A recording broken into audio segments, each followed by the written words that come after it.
Bonjour à tous. Hello, everyone, and welcome to this webinar in the live session of Numeric. We have the pleasure today to welcome two amazing speakers, Landon and Priscilla Blanchot, live from Utah, where it is a bit early, I guess. Yeah. For joining us. No, London, don't Not you think? Okay. We're happy to be with you. Thank you. Well, most of you must know Silicon Valley, but not so much Silicon Slopes. I guess today it is the day to explain which is Silicon Slopes. That's why we have London and Priscilla with us. And I'm going to let you introduce yourselves and get going with this webinar. I'll see you later for some question and answers, and have a great webinar. See ya. Thank you. Thanks, Rita. Hey, we would like to explain today what Silicon Slopes is and why it's such an ideal place for French companies to set up their U.S. headquarters. And I'm Landon Bench, partner at Carrion Intelligence US. We provide companies with access to artificial intelligence and big data technologies by acting as their part-time chief data officer plus technical team. So we are part of Carrion Intelligence, which was founded in 2017 in Niort, and it has since grown to 30 employees and over 100 customers. And so along with another partner here in Utah, I'm responsible for opening Carrion's US office. And I'm joined by Priscilla Blanchot, founder and creative director of Carte Blanche. And Priscilla, tell us how a Parisienne ends up in Utah. Thank you, Landon. Well, I have been in the United States off and on for over 25 years, from Atlanta to New York and now Salt Lake City, which I call home, for the past 18 years. At Carte Blanche, we focus on purposeful brands. I help companies clarify their branding through strategy so they can better establish themselves in the economical landscape. This foundation outlines clear positioning and marketing, from New York agency, where I started my career, to in-house positions, and now growing my own consulting business. I have a wide experience servicing local and international entrepreneurs. Back to you, Landon. Thanks, Priscilla. We both live in Utah, and Utah is known in the United States for its beautiful landscapes and all of the outdoor activities. Utah is home to the Rocky Mountain Range, and as you can see, we live close to these beautiful mountains. We have world-class skiing. Within an hour of Salt Lake, where we live, there's 11 different ski resorts. We have mountain biking, hiking, camping, and of course we're Americans, so we can't help ourselves. We have to take our 4x4s out into the mud. We've got lakes for fishing, camping, boating. We also have an international airport. And so pre-COVID, there was a daily direct flight from Salt Lake City, Utah to Paris and Amsterdam, London, Tokyo. So it's really easy to get in and out of Utah. And we also have an NBA team, and it's called the Utah Jazz. And currently our biggest star on the team is a French native, Rudy Gobert. So there's also a professional soccer team and a semi-pro baseball and hockey team. For the most part, Utah is like a lot of the states in the West. It's sparsely populated except for a few population centers. And our center here in Utah is around Salt Lake City. And that's where the magic happens. We have in Utah the best economy of any state in the US, both pre and post COVID. People from other states are moving here. It is the third fastest growing state in the nation. And here are a few rankings for Utah. First of all, it's top in the economy. It's business friendly, both in terms of government and has a very strong culture for entrepreneurship and startups. And the reason that we're coming out of COVID so strongly is because we're a very diverse state economically. So we have business, tech, manufacturing, R&D, logistics, life sciences, so many things going on here that we can handle economic downturns really well. And I mentioned that Salt Lake City and surrounding cities are the main population center of the state. Here you can see downtown Salt Lake City is located right next to the mountains. And it's here that Silicon Slopes was born. So this is a population map of Utah. Right here we go. And as you can see in red, that's mainly where all of the population lives. And that is also the geography of Silicon Slopes. So it's one of the emerging alternative locations to Silicon Valley.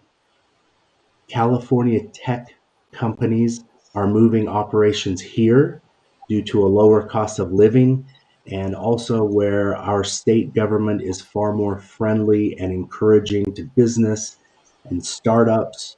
We have tax incentives for banks, visas for foreign investors, and the population on average is highly educated. 1 in 7 Utahns speak a foreign language.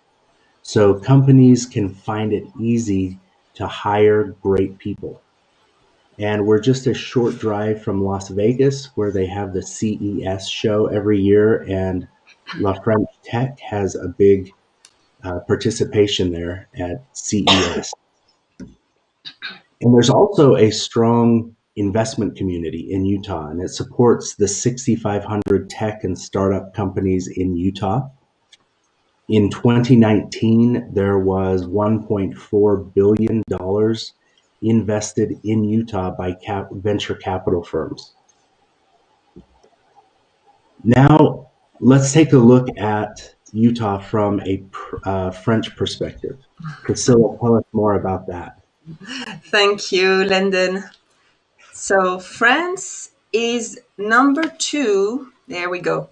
France is number 2 for job created by foreign companies in Utah. These French companies employ over 6,000 jobs, that is pre-COVID.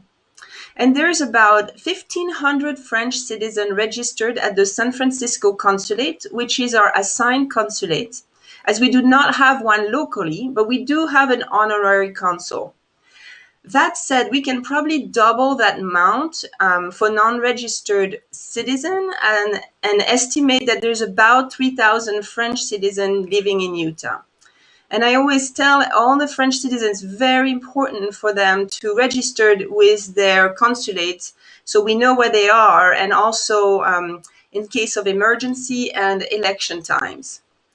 And quickly on the right-hand side, you can have a glance at the breakdown of Utah exports to France and Utah imports from France.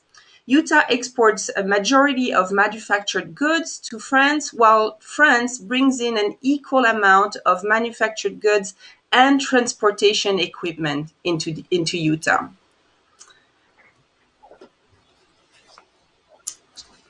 This next slide will show you a good overview of French companies represented here in the state. I'm sure you will recognize a few of them. BioFire, owned by Biomérieux, is presently extremely busy with testing a lot of the COVID virus and producing these kits. Total is not present really, but is often exchanging experts from France here in Utah in the fracking industry. Utah strengths. So accessibility to affordable large spaces and warehouse attract a diverse types of industry. So thank you to the large pool of multilingual talents, there is a high density of call centers here. Also the climate being very dry, this is ideal for storing. And so you will find a large amount of companies in the food supplement, herbs, and vitamin industry. There is also the large tech and startup community, mostly concentrated in Lehigh, where you'll find Adobe and Entrada, Oracle, to just name a few, where they actually decided to move their headquarters there. There is a variety of also university options from Utah University, which has a decent amount of French students, the variety of specialty from genetics and mathematics and engineer to BYU, Brigham Young University, which is highly rated. And some others like UVU, Western Governor. Overall, about 36 universities and colleges and over 184,000 students. Excuse me. Utah is a great place to study.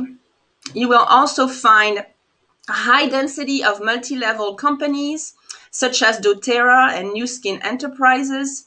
And let's not forget the NSA, the National Security Agency, which hosts its largest data center for intelligence, national cybersecurity here in Utah. Overall, know that Utah is a very friendly and family-oriented state. Utah is also the leader in the nation in developing a dual immersion program, which we call also DI. This program offers children the possibility to learn a foreign language from kindergarten on, with a choice of 5 different languages from Chinese, Portuguese, German, Spanish, and evidently French. There is presently 28 schools offering the French program in 9 school districts. And through this program, children graduate high school with a university minor in their chosen language. Many other states are inspiring themselves from the Utah model to develop their own program. So no longer will American only be speaking English.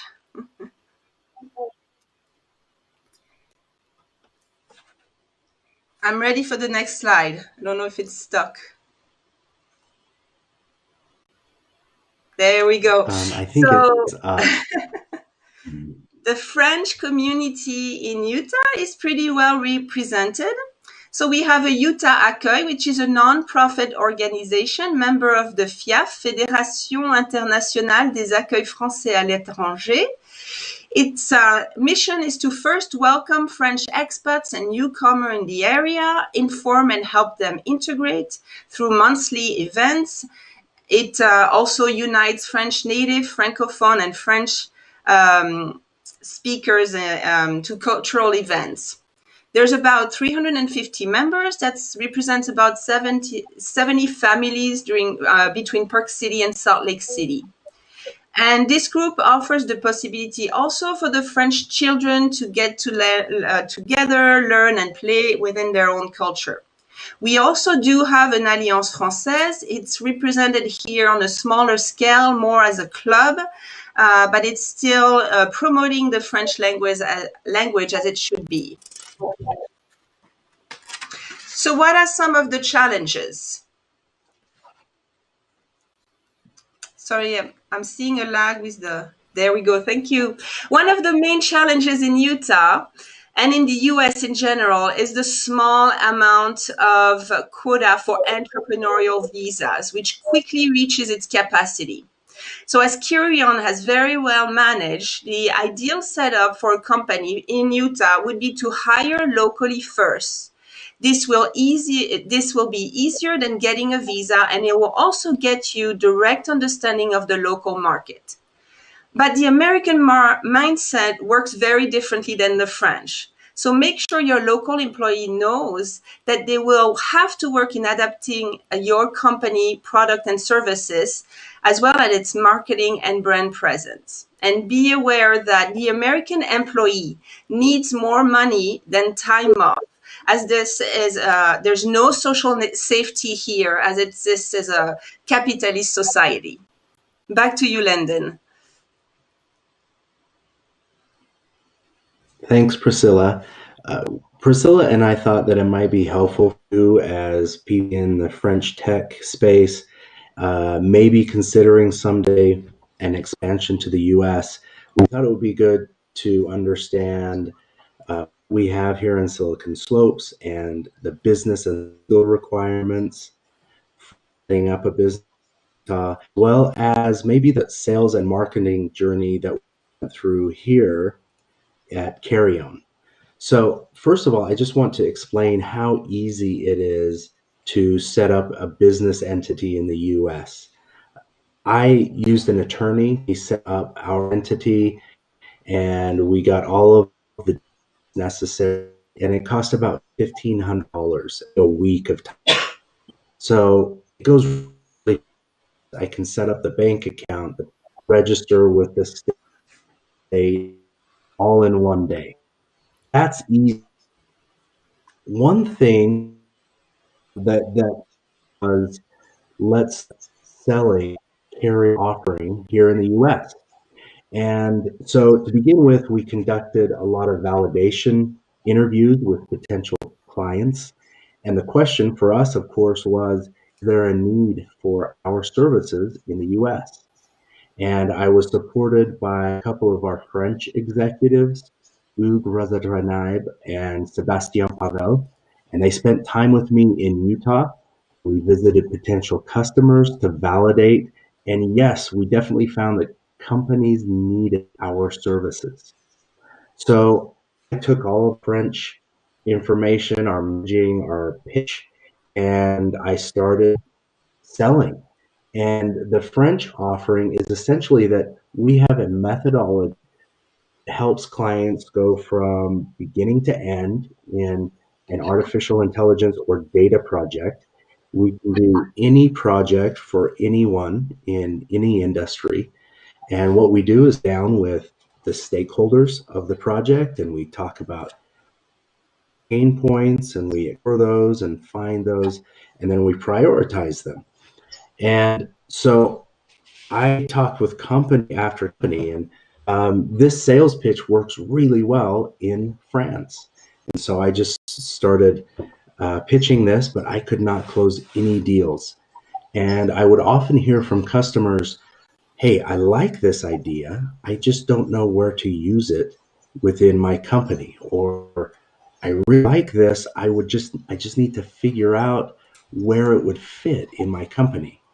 So I kept iterating and trying this pitch, and no matter how much I tried, I couldn't get it to stick. So here's the disconnect between a message that worked really well in France and didn't get anywhere in the US. And here's the problem, right? Americans think that McDonald's is too slow. We think we're too rushed for a discussion, too busy to learn about how a solution works. And so let me tell you the format of the discussion, the sales pitch that you get customers here in the US. You want to go to the customer and say, this is the pain point that you're experiencing. I know this is your pain point because I'm an expert in your market and I can solve your problem. And here's proof. I've already solved this problem for two of your competitors. Here's how much I made them. Here's how much money I saved them. And now that American customer is willing to listen to you. And so this idea of laser focusing on one particular pain point in one particular market niche is explained well in this book called Crossing the Chasm. And here you see a chasm. The word chasm refers to that space between two cliffs where you can't cross. And so this explains perfectly my situation where I had a message that would only get me so far with customers. And this book explains the way to cross this chasm is to laser focus on a small niche group's problem and become the best solution for that small niche.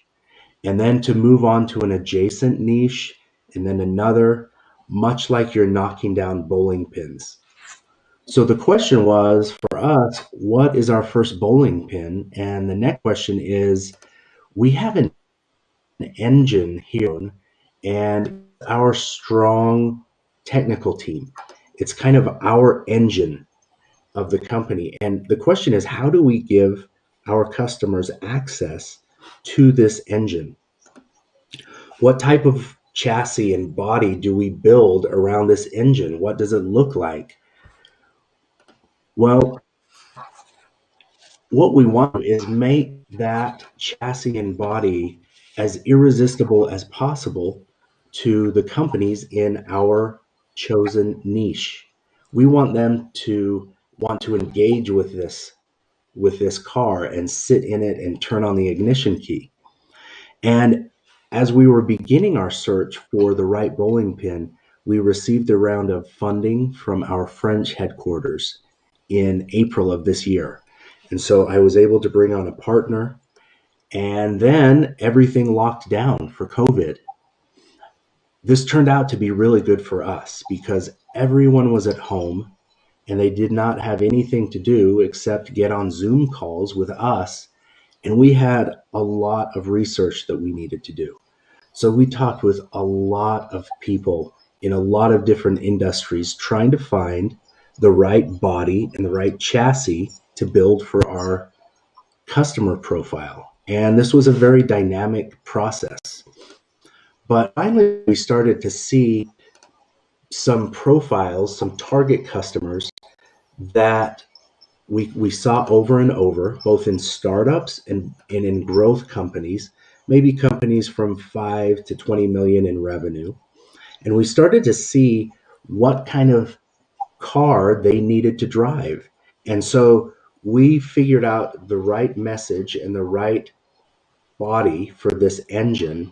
And for us, it turned out to be we are part time chief data officers and technical team. So we tell our customers, don't try to build data competency within your company. That's not what you do best. Use us on a part-time or as-needed basis, and you'll get access to that whole engine, that whole artificial intelligence and data technology engine that we have. So that's the process that we went through to figure out how to get a customer into our car and to turn on the ignition key. And Priscilla, would you tell us more about how a French company would best operate in the US? Yes, thank you, Landon. So, obviously, if you want to export your company to Utah, you will have to learn a few things about the American way. So, here are some cultural differences. Americans need the findings and the results. They don't need to know how you got there. And Landon, if you can switch to the next slide. Acknowledge emails, even if you don't have all the answers. We like to know here that you are working on it. You know, short one-liners, be more efficient. Don't waste time with formalities. Americans work on transactional communication. So be direct, be constructive, and avoid conflicts. Time is money. Set meetings with purpose, objective, expectation to build an action plan. Americans are also experts in building teams focused on the same goal. Just to explain this, for example, in France, you go to the restaurant, you have a server for the whole time. It brings you water, brings you your wine, it brings you your food, everything. So in the US, you first have a hostess that takes you to your table. Then you have the water boy that comes and fills up your water glass. And this is his only responsibility to make sure that your water glass is going to stay full the whole entire time you're having your meal. You then have your assigned server that will be presented to you, and he will take your order, deliver your food, and take your payment. And you have the busser who only cleans your dirty dishes and cleans the dirty tables. So know that Americans are experts in building teams. Americans are also very solution oriented. They want to first find the solution before discussing the details. Everything is rushed in the US. In France, we take more time to spend together, and business is mostly done on the golf course right, rather than the cafe table. And here people trust numbers and case study, just as Landon explained. So we did X, Y, and Z for this X company, and we saved them XX amount of dollars. So Landon, know what you will have that you will have to compromise. One also fun thing is good versus great. Learn to read between the lines. It can be misleading. Americans are very positive and will deliver criticism in a sort of a positive encouragement. They are very supportive and want to make people feel good. They sometimes have a tendency to exaggerate. Oh, this is amazing and fabulous and awesome. But learn to read between the lines. The word great is better than good. And then making mistake is part of the American process. Test, learn, adjust, and test again. It is not negative. It's not a negative business approach in the US. And as Simon Sinek famously said, failure we can do alone. Success always takes help. So think of building your team for success. Back to you, Landon. Well, Priscilla, I just thought it was interesting to think about our story here in the US, and that's that our core deliverable remained the same. We still had that same engine in France and in the US, but the difference is it needed a different body and a different chassis. And so the US solution was more utilitarian versus sort of in France, how it's more of a beautiful methodology. So just kind of an observation that's interesting, I think.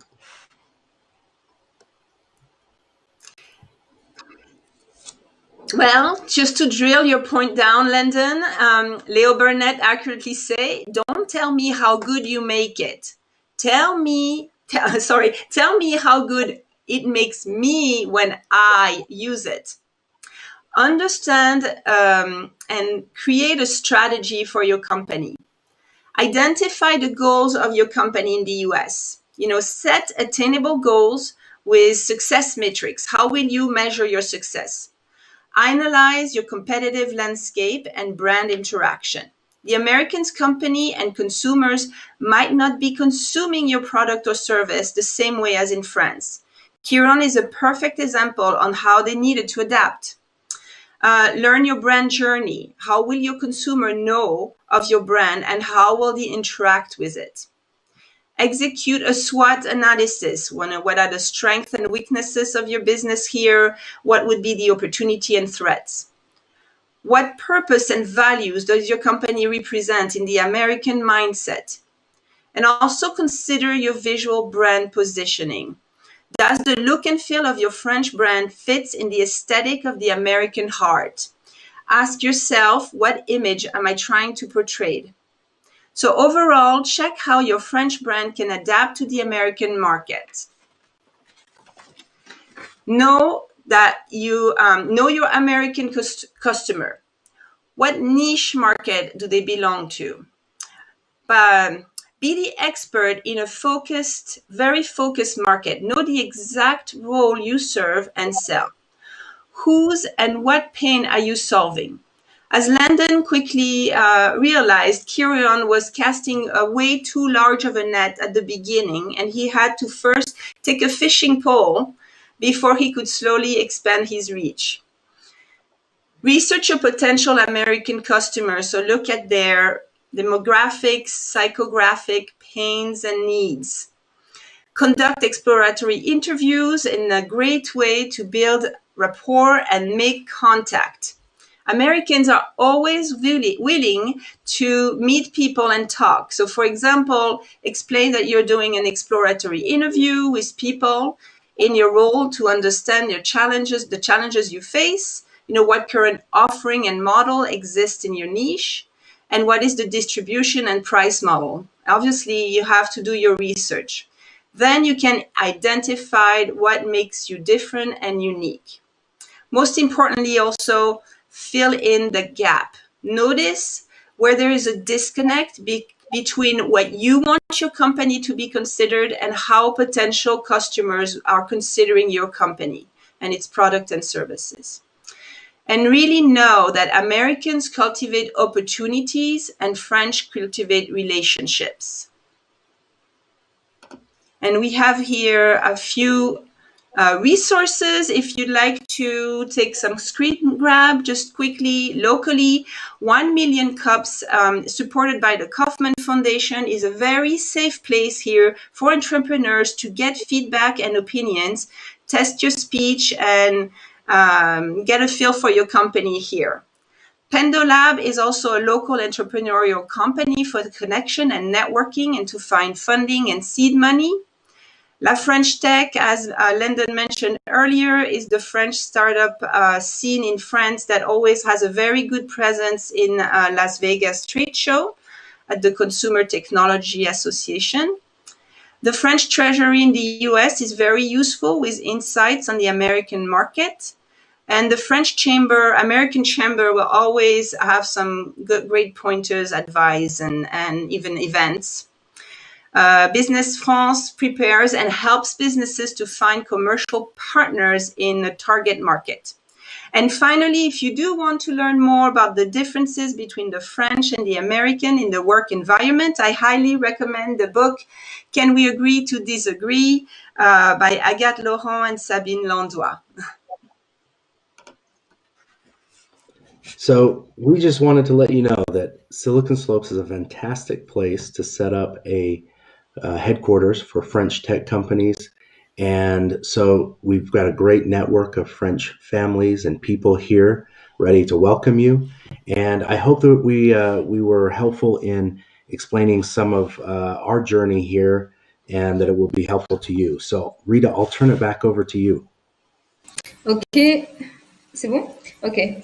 So I was saying thank you both for this great view of the Utah markets and the differences between the American and the French markets. I think all of us know that there is a huge gap between the difference, especially culturally. As you may know, Niort Numeric was supposed to be a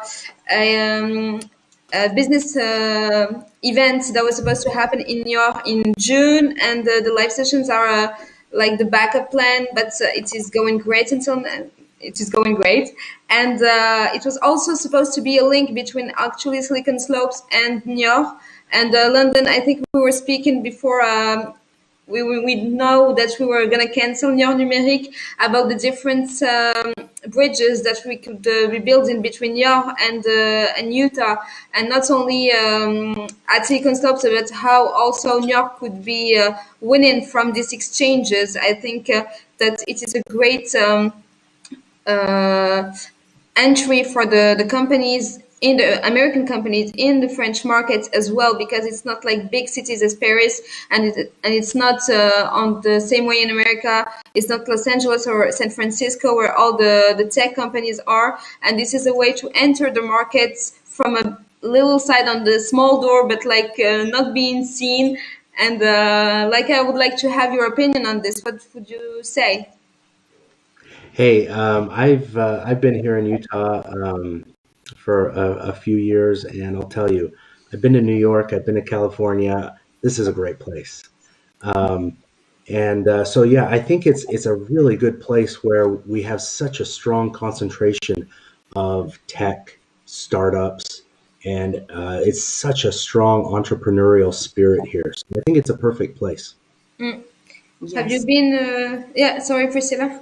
Oh, I was just going to say, I will say that I can say that 90% of the French expats that come here actually find every way to stay here. So this is how amazing a place it is. It is small and approachable. People are very friendly. And I said earlier, it's very family oriented.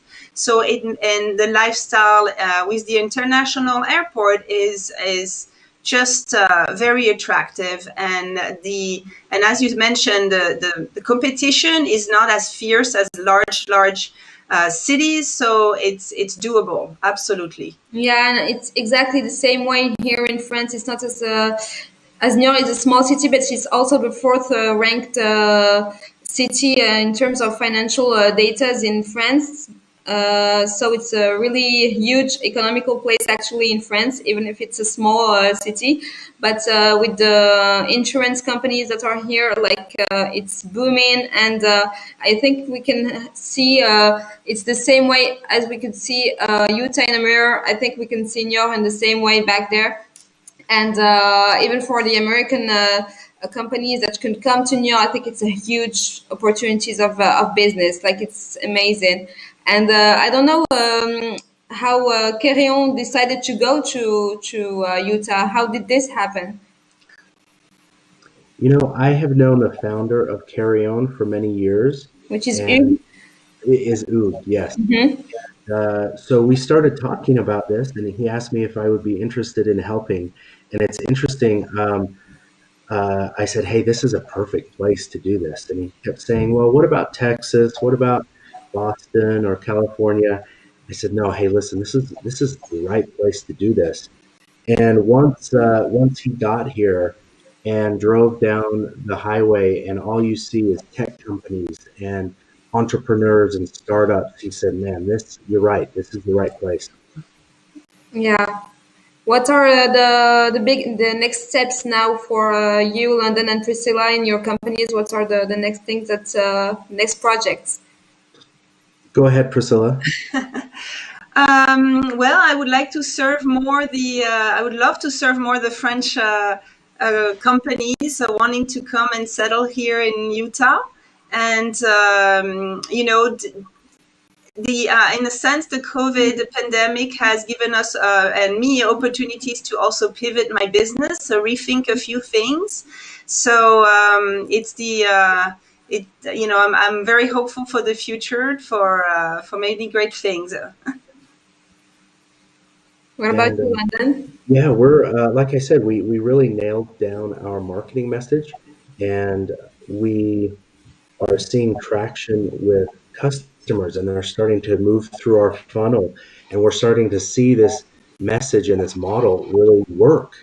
And so we're both supporting some of these new customers that we've gotten, and also just hitting business development as much as we can to try and find new customers. But it's really nice to see after all of that work and research how we found the right message. And once you find the right message, it resonates with the target customer so quickly that you can move them through your sales funnel rapidly. Yeah. Well, I hope I will both see you at the next edition of Numeric, which I hope won't be on a remote, but yeah, to see you in real life, and we'll be glad to meet you soon next year, maybe in June. Just the date is still to be um, comment sorry. Determined. Yeah, Determined. exactly. Thank you. You're So, welcome. thank you both for hosting this webinar. It was really awesome to have you both. And I'll let you guys posted. Restez connectés. Le webinaire d'après arrive dans 10 minutes. Merci à tous et à très bientôt. Merci. Au revoir. Au Au revoir. revoir.